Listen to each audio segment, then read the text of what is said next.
Hi guys! So tinatanong ni Mibo if it's advisable na mag-apply sa multiple firms and then pick one after. Bago ko sagutin yan, let me introduce myself first. Hi, I'm Micaela and I'm a junior architect for almost 2 years na. To be exact, 1 year and 8 months. Short answer dyan is yes. Yes na yes for you.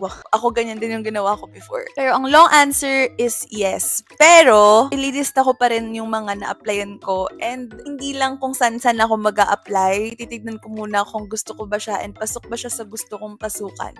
Pasok sa gustong pasok. Kung pasok ba siya sa standards ko and kung gugustuhin ko ba talaga yung job if ever nabigyan ako ng opportunity ng interview or ng job offer.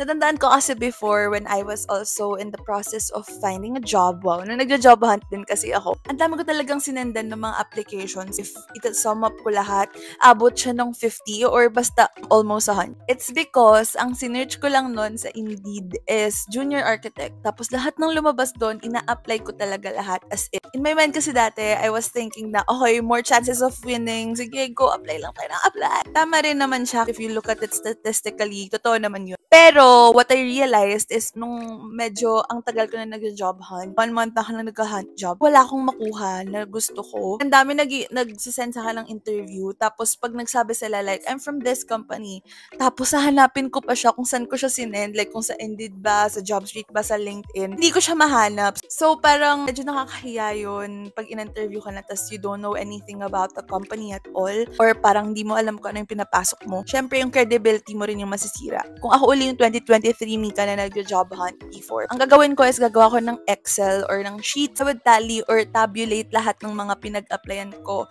And then, lalagyan ko siya ng parang salary, area, location, benefits, job setup, kung hybrid ba siya or hindi. Kasi that would also be easier for me. Basically, parang an application tracker, ganun. So, ayun, yun yung long answer. Pero, short answer is yes. Thanks for watching! Ask more questions if you like to ask more questions. Bye! ASMR, char.